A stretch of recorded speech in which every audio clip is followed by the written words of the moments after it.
a ticky ticky tonga, a ticky ticky tonga, a massa wire, a massa wire. Ole, ole, ole, ole, ole, ole.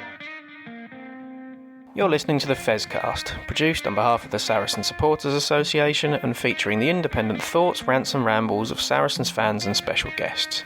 If you'd like your opinion to be heard on the show, you can find the Fezcast on Facebook or Fezcast_SSA on Instagram and whatever Twitter is known as these days.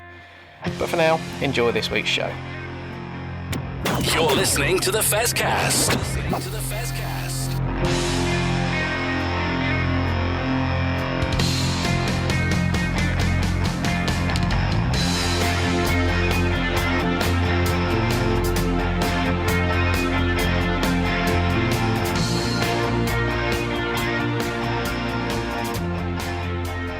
Well, here we are at the Fezcast Christmas party. Oh, woo, hooray! And all of that going on. Typically, though, I mean, there's only half of us here, and one of us is going to leave halfway through. But hi, Barry. How are you, John? How are you doing, guys? Yeah, good. Thanks, mate. Looking forward to Christmas now. All the shopping's done, all the wrapping's done, all the presents are done, most of the food shopping's done. Just need to drink the wine and eat the cheese now. Absolutely. And John, I mean, I suppose you're happy as well. Not only Saracens winning, but Spud's getting back on the winning trail after the defeat by West Ham a couple of weeks ago. Oh, still banging on about that, are you? Oh, absolutely. That one will keep going for the rest of the season, mate. Yeah, no, it's been a good sporting weekend. Obviously, the Sarries women won, and the Spurs women won the North London derby as well. So yeah, all good all round, mate. Lovely. Yeah, you can't ask for better than that, can you? Really? I mean, Heineken don't do was it Carlsberg? But no, Heineken do Champions Cup weekends, don't they? But we're going to chat about that. But first of all, what's coming up in this show? Well, I mean, halfway through this show, when you disappear, we'll cut into hopefully an interview that Olly's promised us to happen on Tuesday. Although, because we're recording this on Sunday, although it might not happen, depending on availability or whatever. So this could be a little bit up in the air. But first up, I want to talk about Saracens men, first of all. Before we talk about the game, though, quite interesting, we had a bit of discussion. It came out over the last couple of weeks, we've been discussing, Maro Itoje's position as a marquee player now, not being a marquee player. Excuse me. What's going to happen to him? Is he going to go off to France? It looks like the RFU, they've been sort of like put into a position where they've got to do something if they want to keep these players in England. And it looks like Maro Itoje and Jamie George and Owen Farrell are all going to get these new hybrid contracts, which of course has boiled a bit of wee down in the southwest because renter god Rob Baxter, if you ever need an opinion, he's got one, hasn't he? He's come out and had a bit of a whinge about it. Simple thing is, two things here. One, there are going to be 20 or so of these hybrid contracts. They've got to do something to keep these players in England because you can't see the likes of Arundel and whatever going off to France and not being available. Jack Willis, another one who's been great. He's gone to France. He's not going to be available. You've got to keep your talent here. So, well done the RFU. Maybe a bit too late. But he heard something about it. There's going to be 20 of these hybrid contracts. So when everybody's turning around saying, it's just aiding Saracens, it isn't.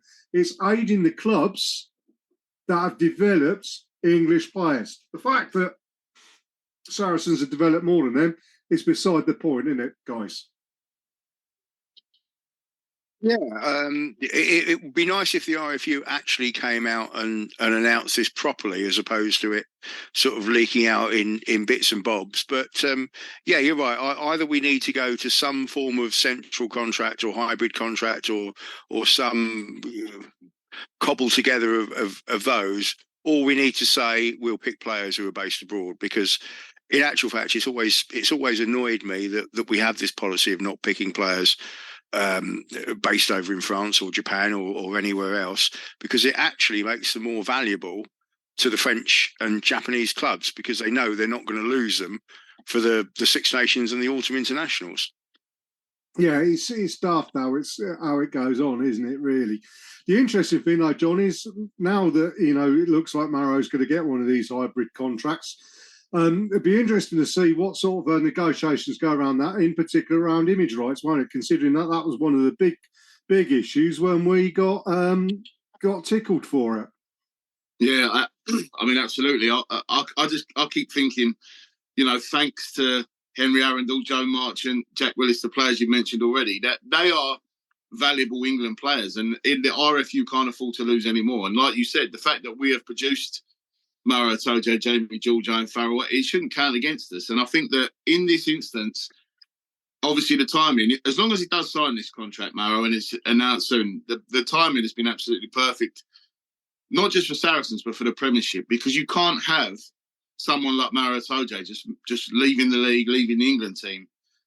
He out of probably more than any other of the Saracens players, possibly, I would have said Jamie George beforehand as well, but another one of our players, Theo Dan, will eventually fill that role, I guess. You can't have someone that huge leaves the league, leaves the team, because we're not absolutely blessed with players in the second row anyway, England, really. You're talking about bringing Joe Launchy back perhaps, or going back to Charlie Ewells and people like that. Obviously, Courtney Laws has announced his international retirement, and you're at the point where you have to, in this instance, doing right by the England team should be doing right by the whole league as well. So, as you said about boiling piddle down in the southwest, eventually, hopefully, I hope those people wake up and smell the coffee and realise what's going on, because it will benefit them as well further down the line. It will benefit every club and the England team, which is what we all want. Absolutely. And if you see this weekend in the Champions Cup how well Exeter have performed with some very good young English players, and as you say, John, it will benefit them in the future.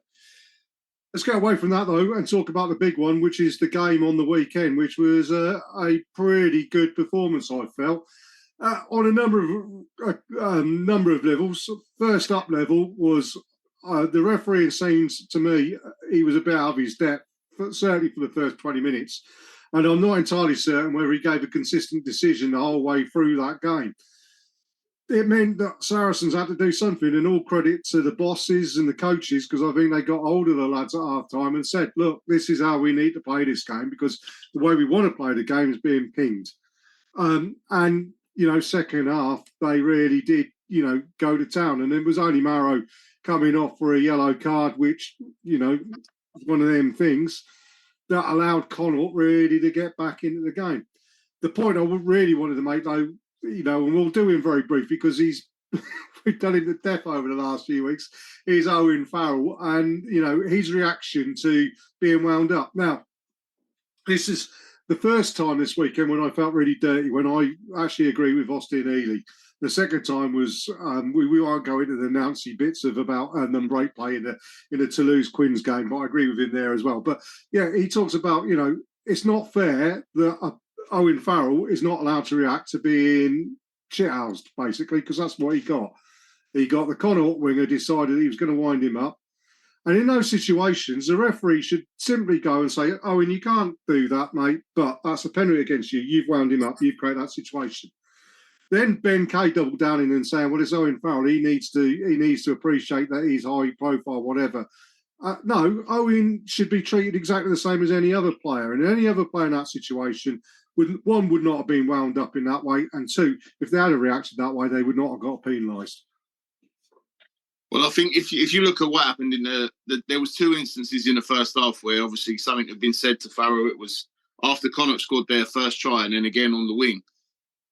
When you're in situations like that, as the captain, as the leader, as probably the face of the club, you really do need to keep your composure. And that's difficult, but because of how important Owen Farrell is to the way we play and to everything to do with the club, really, he's the one. And when at the start of the second half, he clearly had a word with himself, had a cup of tea or whatever at half time, cooled himself down, and he came out a different player. Therefore, we came out a different team. If that first half had gone on any longer, or maybe we was behind at half time, I'm not sure what would have happened, because he did look, for whatever reason, I don't know what they were saying to him. Obviously weren't too friendly, but he looked like he was on the point of losing his head. And thankfully he didn't. Thankfully we didn't as a team. And in the end, nice 8 tries, 5 points, blinding. Well, yeah, I mean, I don't like it. I mean, I was one of those players on the field that I always felt if I had to use anything other than my skills to better my opposition, then I might as well not be on the field. always knows the same in cricket. I mean, you get all these people saying, "Oh, sledging in cricket, all these great sledges and that." No, it's a game at the end of the day. You should be able to beat your man on skill and skill alone. And if you can't, well, just shake your head and shake his hand and say, "You're a better man, Barry." Yeah, I wish Saracens were in a position to say to Owen Farrell, "Do you know what, mate? Take a few weeks off. Just go and have a break. Have a rest from the game. Don't worry about running the game. Don't worry about us. Come in for training, do your fitness and what have you, but actually take a break away from the game and just kind of get yourself into a happier place, if you like." But I'm not sure with the personnel and the injuries as well. I'm not sure we're in that position at the moment. Well, no, I think that's where the Six Nations is going to come to his aid, as it were, in so much as that, he's going to have that time. He'll not get picked for Saracens. He'll be told to go away and take the family away on holiday, I'd imagine. And that's what he'll do, and fair dues to him. But you're right, John. I mean, I actually thought, other than kicking from the tee, which is obviously an issue at the moment, although, we know what it's like at StoneX, when it gets above those stands, when the ball goes above those stands, the wind does funny things at StoneX, doesn't it?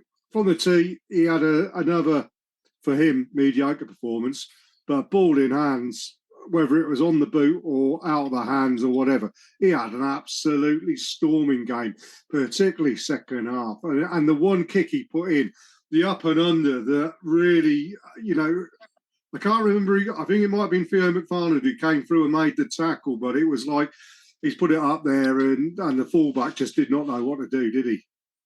Yeah, there was, as you said, flashes of brilliance and moments in the game where he was thinking clearly. Obviously, there was a little bit of luck involved with the left-footed grubber kick, which Juan Martin Gonzalez managed to turn into a try from. How he managed that, I don't know. What a signing that guy has been.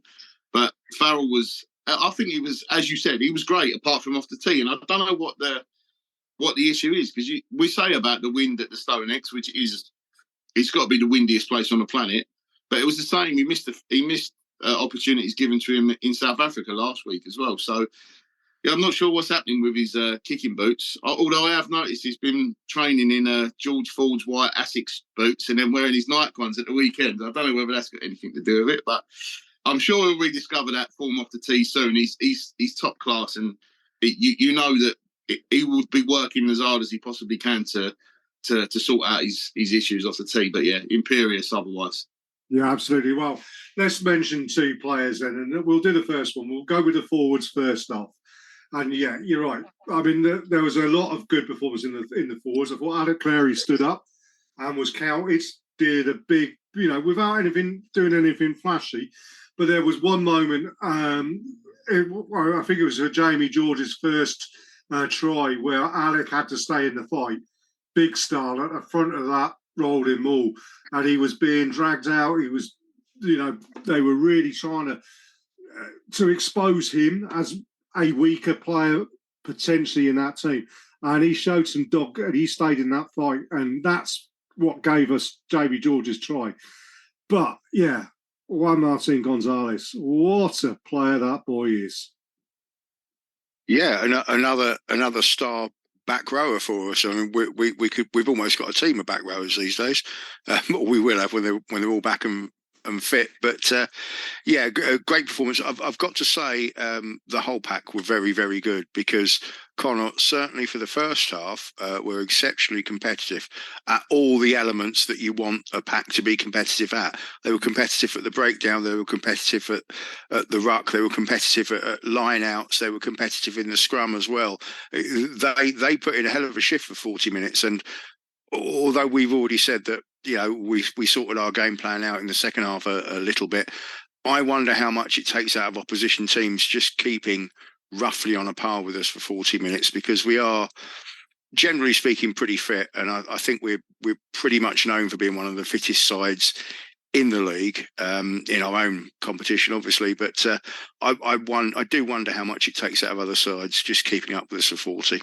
Well, absolutely. I think you're 100% right there as well. And I think what we've got is we've got some immense ball carriers. I mean, Andy Christie, for me, has been my player of the year so far. I think he's been absolutely immense as well.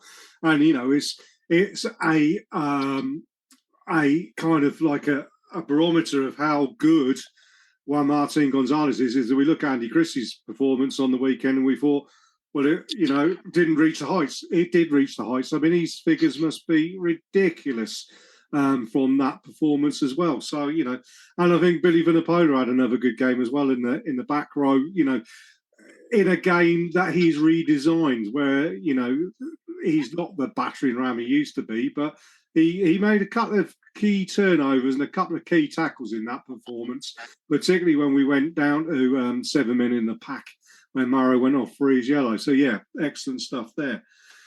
Moving on to the backs, I mean, we've spoken about Owen Farrell, but one person in particular I think I want to speak about is the young lad, Olly Hartley, at inside centre, has come in at inside centre. Nick Tompkins moved to outside, give him a little bit of a change of direction from where he has been playing, and it seemed to work for him. But Hartley, 2 tries, didn't miss a tackle, I don't think. Looked extremely good going forward, ball in hands and in support, to the extent that, Ben Kay and Austin Healy and Alistair Eakin were saying on commentary, is this guy, is he ready yet? Don't know. But, I mean, inside centre has been a problem for England for a number of seasons now. Is this boy the answer? And, I mean, I know when we talked about on WhatsApp, I think Duncan mentioned it, said he probably thinks he's a bit green, bit young, hasn't got a lot. But, I remember back in the late 1980s when a certain young 22-year-old centre came in to play for England and was made captain, a young lad by the name of Will Carlin. So, he hadn't had a lot of games under his belt for Quins at that time. So it can be done. But, yeah, he was great, wasn't he, John? I think with Ollie, if you consider that he came into a pretty established Saracens team last season, which went on to win the Premiership, there would have been pressure there. There would have been expectation of his own, I guess, and from, what the coaches had obviously seen on the training pitch and thinking that he was ready. And he's shown consistently, I know it's only been over the course of the last 12 months or so that he's been playing fairly regularly for Saracens, but I don't remember him ever, again, I know it's a small pool of matches I'm taking this data from, but I don't remember him doing anything wrong. You don't look at his name on the team sheet and go, uh-oh. And we have had players like that, I must admit, who I see their name and I'm like, oh, I wish he weren't playing. But he's come in, he's made that position stronger in terms of depth in our squad. And like I said, he made a real impression in a team that went on to win the Premiership. Now, no one's expecting England to win the Six Nations in 2024, so why not give him a shot? There can't be too many players playing at that level with all the physical attributes that he's got. He reads the game so well. The try that he scored off the grubber from Alex Good, the run was perfectly timed. He never put a foot wrong, like he said, didn't miss a tackle. I think he's got a massive future ahead of him. Hopefully, all of it at Saracens. And I'm sure before long he'll be wearing the rose for certain. Yeah, absolutely. Yeah, certainly there's a few elements of Andre Esterhausen about him. He's a big unit. He runs hard. He runs fast. And I mean, seeing Andre Esterhausen's try for Quins today, I mean, that's the sort of thing that Ollie can bring to us, isn't it, Barry? Absolutely. As John says, he's well on the way to international honours. Possibly not this Six Nations, but he won't be too far off. I don't think he's got all the attributes. He just needs a little bit more time for me. Yeah, absolutely. Look, before we move on to the women's game, and I know, John, you've got to disappear quickly. The last game before Christmas coming up in 2 days' time, this going out on Wednesday, we're away at Sale. That's going to be a hard game, isn't it? To go away there Friday night before Christmas after a hard game in the Champions Cup. Is this one where we turn around and say we get out of it what we can get out of it, given the fact that you're going to Sale, which hasn't been the happiest hunting ground for us in the past, and not put too much pressure on the boys to bring home 5 points? The season before last, the situation in which we found ourselves in when going to Sale was remarkably similar to right now. We weren't at the top of the league. We were pushing to try and get back there. We knew it was going to be a tough one.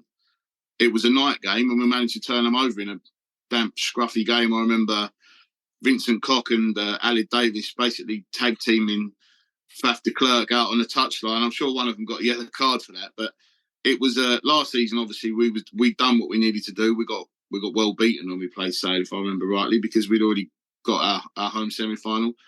This time we'll see. They'll obviously want to put one over us after the Premiership final from last season, and we'll be right up for this. We'll be right up for this. I don't think there'll be many points in it, but I'll back us to win for sure. Right, so John, your confidence is always well renowned. I mean, you sprinkle us with the confidence dust, which is great to hear. I mean, Barry, are you the same feeling, or are you just saying you'll be happy if we get something out of it, anything out of it?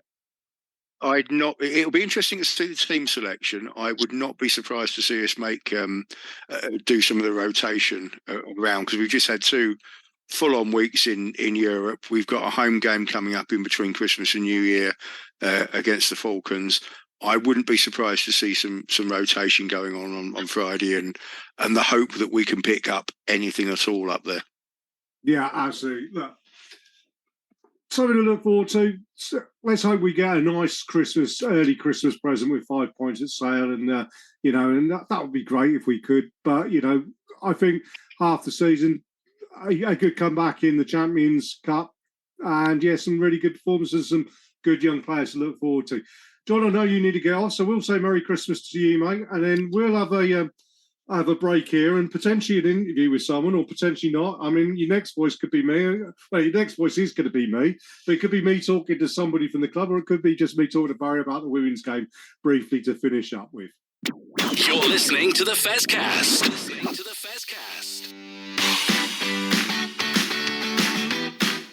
You are listening to the Fezcast, which is proudly sponsored by the Saracens Supporters Association, and I'm Alison Davis, one of the SSA committee. For a £10 annual subscription, the SSA provides our members with monthly newsletters, virtual and in-person player events, away match ticket allocations, and we organise pre-match gatherings at away matches. We sponsor men's and women's players, and we support the Saracens Foundation Track Club on behalf of our members. On top of all that, every year we have a seasonal SSA badge, which is exclusive to members. Where else can you get that much value for a tenner? Join now at membermojo.co.uk/SSA, or come and see us on match day in the Oasis at the Stonex. This is the Fezcast. Well, welcome to part 2 of the Fezcast for this week. And we finished part 1 because we recorded on Sunday. We weren't entirely certain who we were going to get or what was going to happen this week with the interview. But Ollie at the club has come up trumps and must have been hearing what we were talking about, because one of the 2 players who we think had standout games on the weekends, Juan Martin Gonzalez and Olly Hartley. Well, Ollie's joining us on the Fezcast. So how you doing, Ollie? All good? Yeah, hi, mate. All good, thanks. Yeah. Excellent. Got through the game all right on the weekend. I mean, a big performance, couple of tries. No knocks or anything like that? Nah, all good. Shoulders are a bit sore after the weekend, but got through all good, and just enjoyable game, and I think we had some fun, so it was good. Yeah, excellent. I mean, it was a very good performance team-wise, but indeed from yourself as well. I mean, you got some really good plaudits there, which we'll perhaps develop a little bit further on in the conversation we have here. First up, though, I want to talk to you about your path to Saracens, because, I mean, unlike a lot of the lads of your age at Saracens, you didn't come through our academy. You were at Wasps. Making a name for yourself. You were a player that was on the radar of a lot of people as a youth player. Obviously, then Wasps had their troubles. Must have been a very trying time for you at that time, but Saracens came in for you. Yeah, sort of did what young lads would do here, but just at Wasps, came through the academy, sort of started there when I was 13, 14. And then, like you said, 2.5 years into that, they obviously went into administration, and it was a pretty worrying time for a lot of us players. But luckily, spoke with Saracens, and you can't really say no when Saracens come knocking, asking if you want to join the club. So I guess I had to, and then loved it ever since. Well, it's good to hear. I mean, how was it walking through the door at the club? I mean, last week we had Sophie Bridger on from the women's team and talking about her coming into the club as a champion from Gloucester Hartbury. I mean, how she integrated? I mean, how was it for you integrating with a lot of lads who've been together and established together for quite some time? Did you know them beforehand from perhaps international recognition as well? Yeah, so like I knew a few of the lads from like under 18s, under 20s stuff, not too well. A couple of boys like Toby Knight, who I live with now, which was quite nice. And then, yeah, with younger lads, just kind of got on, had a bit of a crack in the changing room, got to know them. Actually moved in with Hugh Tizard last year, which was quite nice, and spent 6 months getting to know him, which was good fun. And then the older lads are always good, having a bit of banter with you, whether it's in the gym or in the physio room or whatnot. And yeah, everyone's pretty sound, everyone's pretty nice, so you fit in quite quickly. So it's all good. Well, excellent. I mean, that's good to hear. And it's certainly from what we've seen on the playing fields, you've more than fitted in, and you've been given a chance. And you seem to have taken that chance with both hands and really, really motored on with your career. Yeah, like I guess the coaches have put a bit of faith in me and they've given me an opportunity. So I'm very grateful for that and sort of want to repay them with a good performance. And when you got sort of like internationals inside and out of you, it's a bit easier to do your job. So I can just focus on what I need to do well. And I know that the boys will be doing their jobs and we'll hopefully get the job done. So yeah, it's enjoyable. It's good fun. And yeah, I'm loving it. Well, that's one thing. I mean, the next thing I was going to ask you is about how much you learned from senior pros. And given the game against Connacht, when you had players of the likes of Owen Farrell inside you, Nick Tompkins, Sean Maitland, Alex Good, all around you. I mean, how much of a sponge have you become and how much have you learned from those guys? Yeah, like a lot. Like I try and tap into them as much as possible. Like on the pitch, off the pitch, away from training and stuff like that. When I first arrived here, Goody was really helpful with me, kind of took me under his wing and taught me a few tricks or whatnot that he's got up his sleeve, and sort of helped me with my game. Even though we don't like specifically play the same position, there's so much that I can learn off him, just general rugby stuff that he's helped me a lot with. And then like more recently, Nick Tompkins and Farrell have been really helpful with just helping me around the park and sort of laying out some stuff in training here and there, and just sort of having those little conversations can go a long way, and they've been extremely helpful. I mean, we'll talk about Owen Farrell briefly. I mean, Owen comes up in our conversations for obvious reasons an awful lot. How important is he as a person in driving you on to be a better player, though? Yeah, huge. Like when you're outside someone like Owen, you want to like rise to his standards. So you don't want to let the team down. You don't want to let him down. So you're trying to put your best foot forward every time, where it's just like a backs unit session or training on the pitch and in game. You just want to rise to his standards, which are sort of as high as they get. So you just got to keep striving, I guess, and keep trying to get where he is. Well, yeah, absolutely, 100%. Now, the next question I'm going to ask you is a little bit weird, in so much as you've now come back into training after that Connacht game. You got an awful lot of, as I say, real good feedback from the commentary teams, in particular Austin Healy, who made the point on the commentary on the weekend about inside centre being a problem position for England, and putting your name out there, which a lot of people may say is pretty early, considering you've only played a handful of games for Saracens. But in our first part, we did mention the fact that, I mean, before your time, and perhaps a long time ago, Will Carling got an England call up not only as an inside centre but as a captain at the age of 22, which isn't a lot different to you. We've not a great deal more games than you.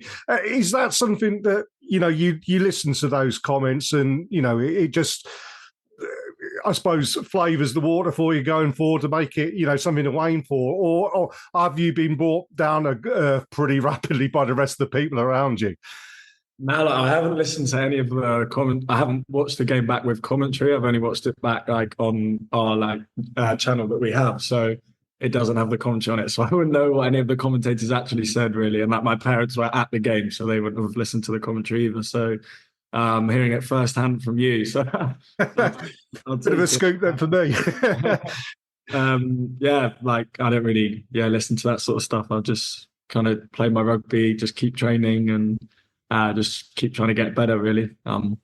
Really focused on day by day, just getting better at Sarries. Well, absolutely. I mean, I suppose that's the thing, isn't it? You can only do what you can do and play what's in front of you each week. Speaking of which, obviously, Connacht on the weekend, it was a hard game, a hard-fought game. Lots of tries, very exciting.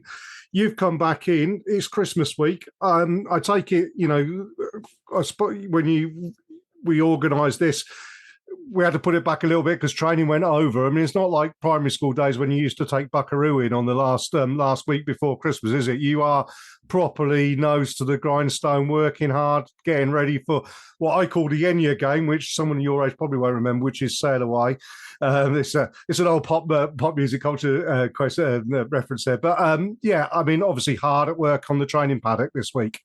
Yeah, it's just a normal week for us, really, where we're in training as if it's not really Christmas for us yet. We can't think about that. We've got a game on Friday that comes first, so we just fully focused on that, fully focused on training, and focused on a pretty big week playing top of the table and sort of throwing ourselves into it. And we're looking forward to it. Well, absolutely. I mean, we've made a comment at the end of our first part talking about the game. It's one of those games where you look at it and on paper, it's one of the most difficult, if not the most difficult game of the season. I mean, it's good to see that we're going into it with hopefully a reasonable amount of fit players ready to go. Your big integral players are all standing up and being there. But yeah, I mean, what's the focus in training this week been, without giving away too much, just in case Alex Anderson does listen in to us? Well, like pretty much every week, we just like to focus on ourselves, really. We know teams are going to come with some surprises. Teams are going to do what their DNA, what they're good at. Like Sale will obviously kick the ball well. They've got Ford at 10, who's a great player. But we like to just focus on ourselves, and we feel like if we best stick to our plan, and we know what we're going to do, then anything they throw at us, we reckon we should be able to contain, hopefully. We're just focusing on ourselves, really. We know we're going to go out there. It's going to be a big challenge. They'll have a good crowd, and they'll be well up for it because obviously what happened at the end of last season. But yeah, like I said, we focus on ourselves, and we're thoroughly looking forward to it, and it should be a great evening on Friday, hopefully. Well, absolutely. I mean, I should be watching it from the comfort of my sofa on the telly box, as it were, with a couple of beers, cheering you on. After that game, though, you got a bit of a break because over Christmas, next game's on the 30th, home at StoneX to Newcastle Falcons. So, what's the plans for yourself over Christmas? This time last year, we had Christian Judge on, who was someone who was looking forward to getting a bit of figgy pudding inside him. But I mean, that's props for you. I mean, what's your plans? And are you able to indulge in the full Christmas dinner and all the trimmings, or are you still watching the kilos? Well, I'm actually going to go see my S&C straight after this, get my skin folds done, and see what I can and can't eat over the next few days to see if I can indulge, to be honest. So hopefully they're low, and then they might come in a little bit higher, and then I can just take them back down. But yeah, I'll definitely eat some nice food and spend some good time with the family in Nottingham. It'll be a nice few days, but I'm sure it'll fly by, and before we know it, we'll be back at the StoneX playing Newcastle. Indeed. I mean, when are you back in training after Christmas? I mean, do you get Christmas Day, Boxing Day, or are you? We got Christmas Eve, Christmas Day, Boxing Day off, and then back in, I think. So it'll fly by. It'll be 3 quick days, and yeah, like I said before, we know it, we'll all be back together, and Christmas will be done, and we're into it. Well, brilliant. Absolutely. Well, look, I'm going to ask you one last question. So what's on Olly Hartley's Christmas list? What have you written to Santa on a rugby kind of theme? What do you want to wake up to on Christmas morning and open in your presents? Well, just in general, my presents. Well, yeah, I mean, on a rugby side, I mean, is there something in particular, a desire you have for 2024 that, Santa Claus might help you with? Well, it's just to keep playing well for Sarries and just keep trying to get into the team, I guess, because competition for places is pretty high when you're at a club like this. So I just want to put my best foot forward in training and in games and keep trying to impress the coaches, impress the older lads, and keep playing well, hopefully, and stay injury free. Touch wood. Oh, absolutely. Well, Ollie, thank you very much for your time.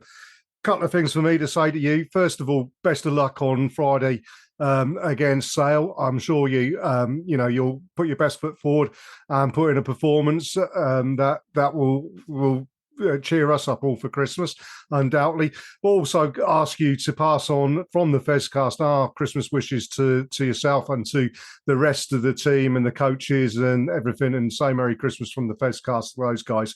And just wish you all the best over Christmas, and I hope you have a great time. And thank you for chatting to us today. Will do, mate. I'll send that on. So you too, have a good Christmas. Absolutely will do. Thank you very much, Ollie. You're listening to the Fezcast. Hi, Alex Osterbury here, Director of Rugby for Saracens Women. You're listening to the Saracens Fezcast. This is the Fezcast. Well, welcome back, and joining me again is Barry. And we may well have had an interview, or we may not have had an interview. Who knows? It'll be a Christmas present if there is one in the middle of us two there. Speaking to John about the men's side, but we've got to do a brief little bit about the women's game on the weekend. And following the excellent interview myself and Joe did with Sophie Bridger, who joined the club from Gloucester last year, and really good that what she said the women were looking at doing, they've done at Leicester Tigers this weekend, and put a big score and a lot of tries on them, although they had to work hard for it, Barry. Yeah, absolutely. It's all the sides in the women's Premiership are competitive. There was no easy games, and although it looks like a bit of a shellacking, you have to work hard against any side in that league to come away with points. Yeah, I think that's the important thing, and I think that's what came from what Sophie was saying about respecting opposition. And part of that respecting the opposition is not taking your foot off the pedal when you're ahead. And I mean, the first half was quite close. Second half, greater experience, great abilities, great fitness, whatever it was, everything that Saracens being the top side, opposed to a new side with lots of recruitment and everything, is what is expected. And Saracens went out and did what was expected, which pays respect to their opposition, Barry.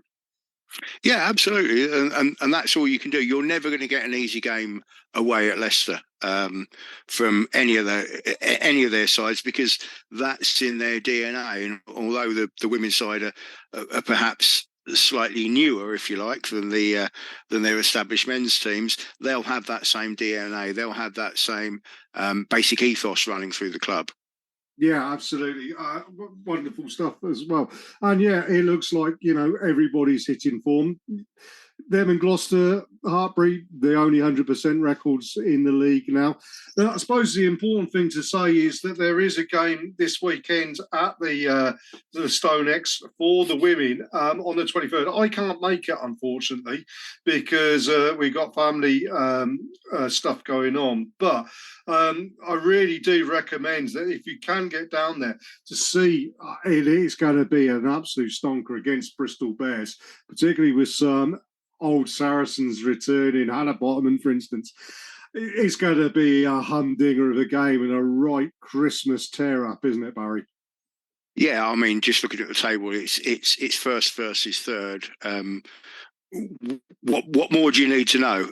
It's going to be a cracking game, and I hope that that the girls can get the support that they deserve, really, back at the Stone X. It's 2 days before Christmas. It's not ideal, but let's hope we can get a decent turnout for that one. Absolutely. I mean, I think tickets are a tenner, and you can get car parking for a £5, and it's ridiculously cheap to see that quality of rugby. And I know Joe will be there, and the girls will be out on the pitch afterwards. You'll be able to get, speak to them, whatever. I mean, it is a fantastic experience. The few times that I've been, I've thoroughly enjoyed it, and we've always had good quality rugby. And as I say, a top of the table clash. Saracens versus Bristol. Lots of little stories all over the place as well. What a great game to go to if you can do. We're going to be back next week, Barry, and this one I can confirm that we do have a major interview for our Christmas, our show between Christmas and New Year, because Duncan, a couple of weeks ago, interviewed a Saracens legend, which means that we don't have to do too much work following the Sale game and the Bristol Bears game, which is great because we'll all be full of Biggie pudding or whatever. But yeah. Marcelo Bosch, the man with the boot of dynamite, one of a club legend, a club cult hero without a shadow of a doubt, one of our great Argentinian players. He had a chat with Duncan a couple of weeks ago, so that's next week's show, which will be going out on Wednesday, the 27th of December, or whatever day, the 742nd mince pie moment, whatever. So that's something to look forward to next week.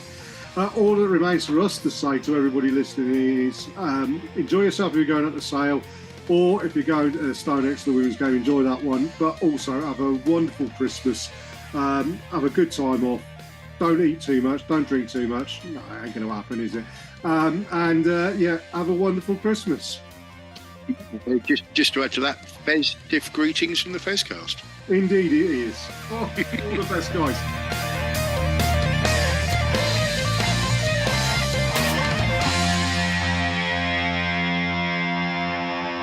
This is the Fezcast.